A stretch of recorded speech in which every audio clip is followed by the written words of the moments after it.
move on because we can get into that. Thoughts on Raw here? A bunch of stuff happened on Raw. World Heavyweight title picture, but the main attraction was, I think, presented well, was Judgment Day on Monday Night Raw. Damian Priest getting the world title shot against Seth Rollins on Raw. And we actually have a weird interaction where I want to start with, because since we're talking about it, Dominic Mysterio and Cody Rhodes. What do you guys think about that angle? And of course, Rhea getting in the middle of that. I can go first, Brian. All right. I'm glad we got to this, because I actually have a question because Dominic is the hottest heel in the business right now. Point blank period, as far as crowd reaction goes. I mean, the boy can't even as soon as he puts the mic to his mouth, the crowd, the whole audience with this stand for him. But it makes me want to ask the question. It's not X-Pac heat anymore. Exactly. It's worse than that. And the one question I want to ask to both of you is, when in professional wrestling we say there's a difference between good heel heat, and then you got go away heel heat. Now, in my humble opinion, I always thought that heat was always one and the same. But I always felt that it's the heel's objective to get booed by the audience. No matter how bad it is, no matter how much they say that, it's because we want them off our television set. Bullshit. You hate the individual, and that's heel heat regardless. I always thought it was one and the same. So I always wanted to ask you, do you think there's a difference between good heel heat and excuse me, do you think there's a difference between good heel heat and go away heat, or you think it's all just in the same as far as heel characters go? It depends on how strong the heel is. I think in the beginning, Dominic was just getting like hate heat, where it was just like, it's not believable, or it's just like, you trash because you're going against Ray. Yeah. Now I think because he's in the Judgment Day, I mean, the man can't even speak half the time because they're so loud and talking shit to him. I think it's changing. I think he's getting good heat, and if he, he's still doing the same stuff, even though he lost to Ray and all that stuff. I don't know. It's I think WrestleMania did him justice. I think WrestleMania was the tipping point of that heel heat, right? Like we were just like, okay, you're a prick. But the stuff to introduce the introduction of the Mysterio family into that, all of that angle, his entrance coming in, like it's like, oh, this guy's fuck. We hate this guy. The police entrance when he came in, it's like, okay, it was a joke at first, but it's like, no, Michael Cole hates this guy. Michael Cole sounds to him. That's the reason why I wish Judgment Day was on SmackDown, because Michael Cole would amplify Dominic even more of a heel right now. His commentary, because he loves Ray, so he's just like, someone needs to smack the living hell out of this kid and teach him some respect. But I think the heat is how you transfer, right? Like at some point, like I'm thinking in my head, Dominic at some point has to make this like a thing, right? Like he has to at least weasel his way into a title match, right?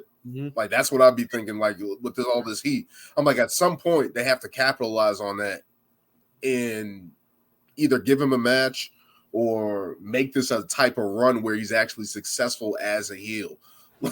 Like you can't just pass it up. I know Rhea Ripley's kind of like the face of that whole endeavor and stuff like that, but it's like at some point he's got to weasel his way into something bigger that he shouldn't be in.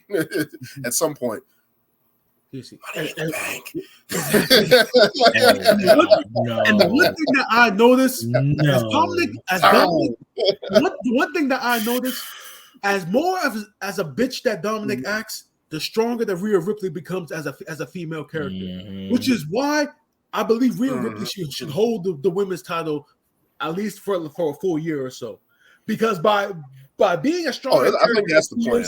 Yeah, exactly. By being a strong character, she is protecting Dominic.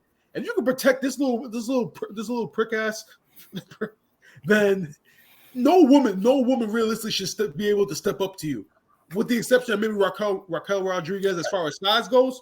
But no female character should be able to step up to you. That's how strong of a character you are. You're literally leading this stable right now as the best character. Yeah. Within Judgment Day. But do you think like this? Do you think this Cody and Dominic Mysterio is actually going to be a thing? No, I don't think so. Like an actual like feud, like Money in the Bank match, or like anything, or is this just the interaction? Yeah, I swear, if it does, then it's the perfect reason for Brock. Matter of fact, no, I don't even want that. Dominic cannot beat Cody Rhodes at this point. No, you know what's gonna happen? It's gonna be a mixed tag, and Brandy Rhodes is coming back. Wow! I really hope you're lying about that, because I saw Brandy Rhodes during that little tag team tournament they did in AEW on YouTube. Yeah, Brandy Rhodes is not that great of a wrestler. She dude, not even the wrestler. She's not a wrestler. She's not a wrestler. I mean, she is though. No, she is. She knows the basics. She's okay, but it's like, no, we don't need to see that. I'm sorry. To put her in the ring with Rhea Ripley? That's what I'm saying. Like, that's why I'm not sure about that. From the promo, she had it a while Ripley, ago. who just wrestled I'm sorry. Never mind. When she was on AEW and she was playing the whole, she's like, "You're not messing with." I just remember her saying like, "Oh, you're messing with a black bitch," and I was like, Jade. No, that was rough. It was just, she came out that stuff Jade, like Nyla Rose. Yo, it was just so cringy, and I'm like, this is not suited for you. Like, you're trying way too hard to like play into this role that is not necessarily she didn't deserve or needs to be. No, not at all. And she was probably doing it to boost Jade or whoever the hell she was feuding with, but it just was not a good look whatsoever. No, it didn't work. If she is coming back, like Nyla Rose, absolutely not. If she does come back, she needs some serious. I don't know what her in-ring work looks like, but don't let her get on the mic. Moose is pretty pathetic. I've never seen it, so I'll take your word for it. No. And you don't want to see it. Please don't. Please don't look into it. Is it like who did I hate for a while? Not Dana. It was. It's not Natalia. You're not going to say that. I'll give her that. You're not going to disrespect. Like, she can wrestle.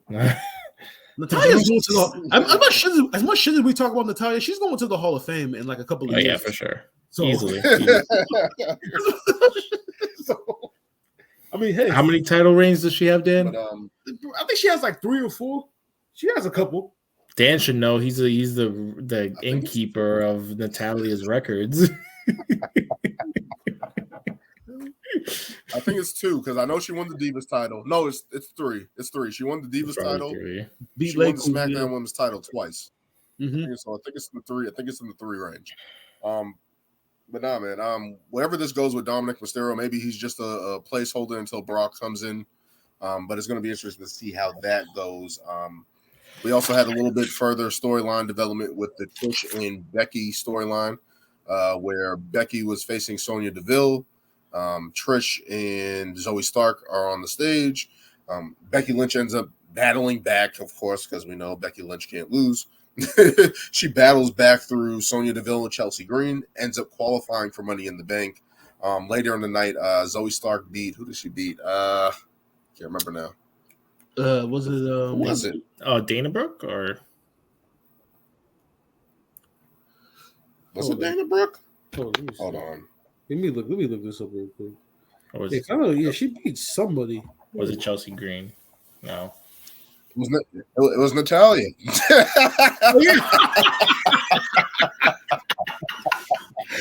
So how did you not know that? How the hell did you not know that? You should have known that. Like, I just started blending, like, because I'm like, I know it's somebody with blonde hair. Oh, I just couldn't. Yeah, I just couldn't narrow it down. You should have known that. I knew it was somebody. I knew it was somebody with blonde hair. I'm like, it's Natalia. Zoey Stark ended up beating her in the match, so now she's advancing to Money in the Bank. So now there's a little bit of development there. Like Trish has her pupil in the match. Becky's in the match, so I'm interested to see how that goes into Money in the Bank and see how that pans out, because at least it's a little storyline within Money in the Bank. We also had Shinsuke Nakamura and Ricochet go at each other. A little bit of very good match. Guys bumping chests, egos getting in the way. The point of that match. Well, you know how they kind of just when people are in the Money in the Bank, they always have these matches to kind of build towards Money in the Bank. People who have already qualified, let's have them go at each other to build momentum towards Money in the Bank. It's stupid. And it was a solid match, but of course Bronson Reed came out, your guy came out and destroyed everybody. So there's a little bit of development there. Of Bronson Reed not being in the match so far, but hopefully hopefully he gets in the match. I want him to get in the match. He's going to be in it, because what they always do is that he's got to be. Everybody that loses, they put them in like a fatal four-way or a triple threat match. Or they get a last chance. Like for the last spot. Bronson Reed is probably going to get it. He's got to be in it, because LA Knight's in it, Shinsuke's in it, Ricochet's in it. He's the difference maker in that. So hopefully that we get a little bit more development of that. What else happened on Raw? Kaden Carter and Katana Chance faced Ronda Rousey and Shayna Baszler. And we're finally getting a new tag team. That was a good match. They were awesome. They were awesome in NXT. To see them finally come up on the main roster and have that type of buzz there. Ronda Rousey calling them Munchkins or whatever that was, and continues her worst promo skills of a career so far. Those two girls made Ronda Rousey look as good as she's looked in a long time, in my opinion. Yeah, she did. Ronda never looked that good in a while. Those two. It is crazy how short they are, though. They are. I was like, they're small. But those stories, imagine the stories you can tell with them now.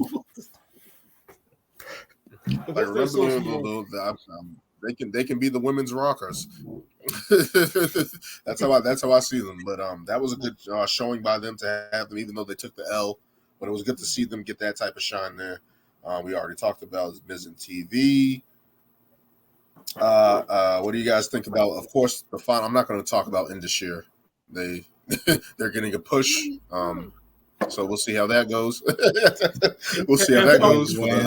to make a quick comment on that, and the reports, I read a report that also said the only reason why Indashir is getting pushed right now because I think there's a live event in India that's coming up in like the coming months, and they want them to look as strong as possible for their people. Yeah, that's so, Ginger Mahal is about to get.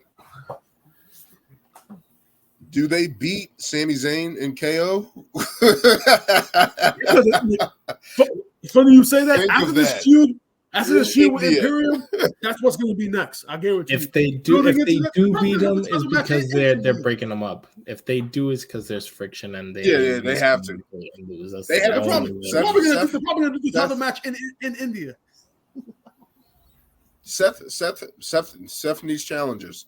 He has Finn Balor right now, which we're going to get into in a moment, but he needs challengers. Drew McIntyre is in limbo. He needs challenges, right? So, is Bobby on SmackDown or Raw? SmackDown. SmackDown. All right. I feel like I haven't seen him on. All right, but in talking about the main event, first of all, Seth and Damien, that was a very good match. Yeah, that was a pretty good match. Yeah, I really feel like it showcased Damien as a serious player moving forward. I mean, I've always been a fan of Damian Priest. I mean, I used to love his entrance in NXT with the Archer Infamy pulling the arrow, and then his name appeared. I liked him in ROH. I saw him like as Truth Martinez. It was something. I liked him back then. What was his name in before NXT? He had a good name. Truth Martinez. It was Truth Martinez, I think. Hold on. We do the man. Before he was Damian Priest, I know he had a match on NXT under like his old name. Yeah, I remember. His enhancement talent. So, like it was like Punisher or some shit, like Punishment Martinez. I think maybe something Punishment Martinez, like maybe something like that. But anyway. Yeah. But no, that was a good match for him, and I always thought he was kind of a guy that had a good, different move set in the ring, which kind of made him unique. He has his own style. and a guy that's that big that can move like that and have a good match with Seth Rollins. So to see him in that light, I think maybe that was a test for Damien Priest, right? To put him in the ring with Seth Rollins, because they always do. Hey, we put him in the ring like they used to do back in the day. Put him next to Randy Orton and see how he looks in the ring, see how the crowd reacts. Yeah. Like he can hang. Like that was definitely a stamp of approval for Damien Priest in that match going forward. So that's good things for him. But in that, with all the interactions that happened on Raw, especially between Damien Priest and Finn Balor, is there a breakup coming? Yes. I think that's the thing. It's coming, but I really don't want it to come. Because when you look at Judgment Day, unless you're gonna look at Judgment Day and say, "Oh, okay, Rhea is the muscle now." I mean, they kind of had a good like dynamic with Damien Priest kind of being the bigger guy with the muscle and such. But if the plan is for Priest to go and to bring in JD McDonough, Baby Finn, then the dynamic of the group kind of changes in a sense, does it not? Yeah. Absolutely. They look too small. Yeah, they need a big guy. They're too small. Like, I don't know. Unless they're putting Finn Balor in the tag team division. Yeah, I don't think you need to tease this Descension now because with the four of them as currently constructed, I mean, I'm fine with them. I'm fine with them probably adding JD McDonough to the group and him being kind of like an enhancer. He kind of helps everybody win and stuff like that, and he has a little mean streak of his own, probably. I don't know, but it's just like Damien Priest adds to that, and I feel like if they take it away now, power and the strength of their group and everything. Yeah, it takes away too much from that group overall. But of course, another great showing between those two, Seth Rollins and Damien Priest putting on a show.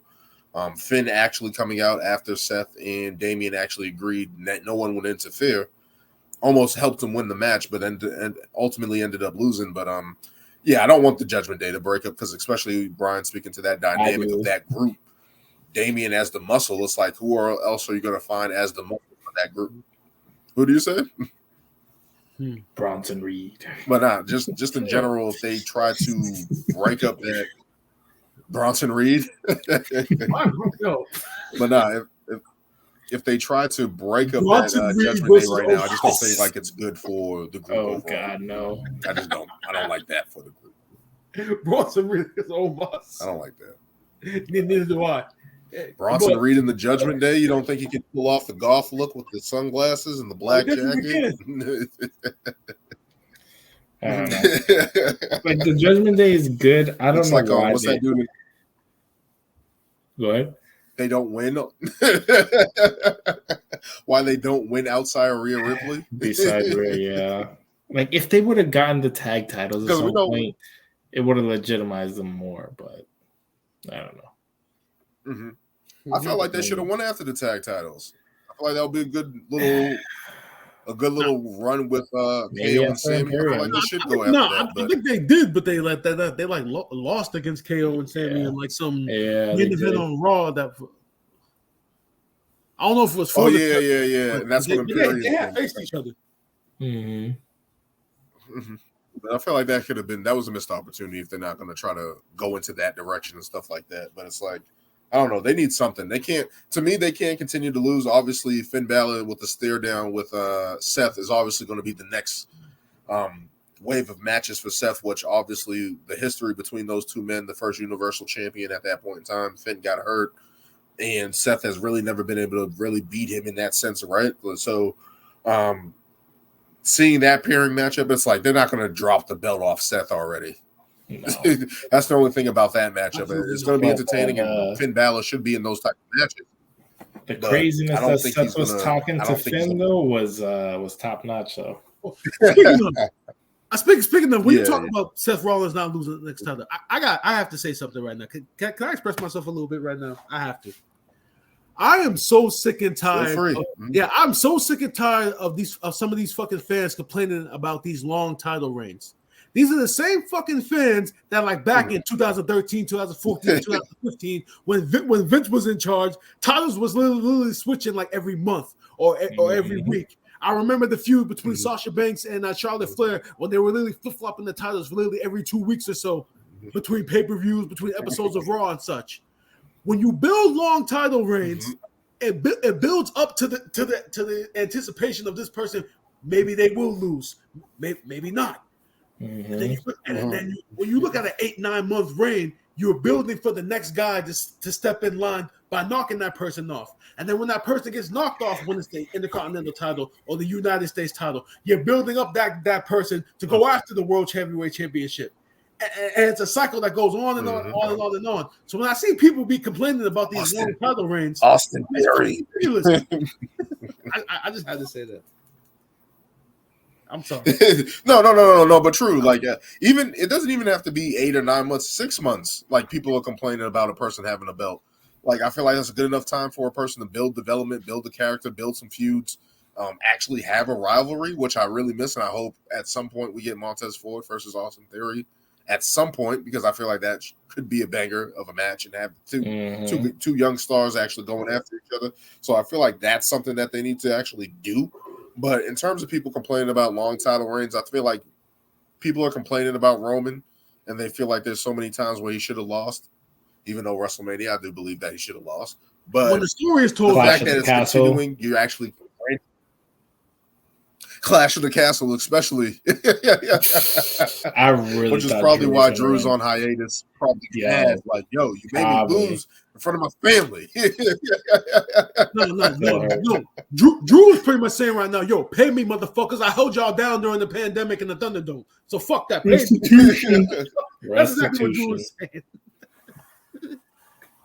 No, but I'm not mad at that at all. But just in general, people are looking at Roman's reign and saying he should have lost already, and using that to trickle down to the rest of the roster. It's like Austin Theory. Hopefully, he continues to have good matches. He had a good match with Sheamus.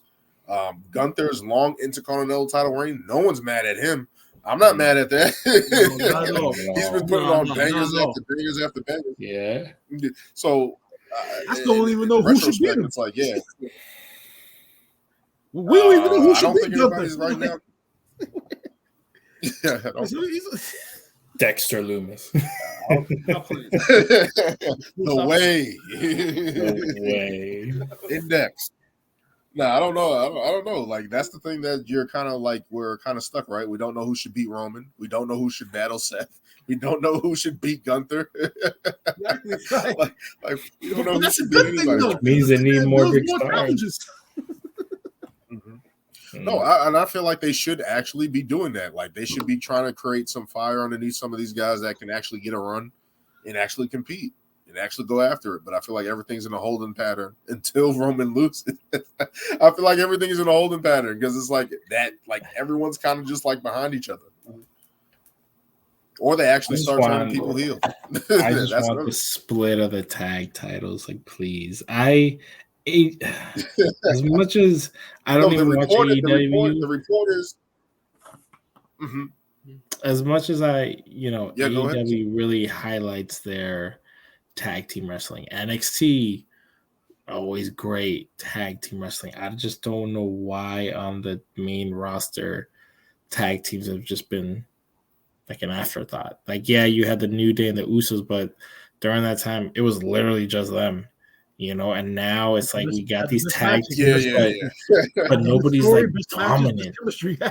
There's no dominance. There's no importance. Like, I don't know. And like, you have so many tag teams. You have so many, and nobody's competing for anything. No, hold on now, Louis. Did you not see the feature that the American Alpha got backstage during Raw? I did, and I enjoyed it. But did they mention going after any titles or? But you're still focusing the story on this tag team in the backstage. I know. Yes, they're enhancing the tag team, but exactly. Tag teams need to win titles. I'm not even saying they need to win titles. Will eventually win. I'm not even saying they need to win titles. There needs to be actual matches. That's the issue right now. We need tag teams actually feuding, saying, "Hey, we're the new up-and-coming young tag team. We're going back and forth at each other." They don't do that anymore for a lot of things, and I'm like, "Yo, we need people to actually compete and battle against each other consistently to be like, hey, these guys are the Young Bucks coming up and need to have these title matches and build a tag team like Caden Carter and Katana Chance. That was a nice showing from them. They should not be buried to the back. They should be battling other tag teams. This is how you continue to build tag teams. Hopefully they continue to do that, and hopefully they continue to do that with every title. Like it's not everything has to be the main. Not everything has to be the main focus. You can have some under backstory stuff actually happening, guys battling each other and actually contending, actually working themselves into contendership. Yeah. But it was good. It was a good Raw. Let's move on to NXT.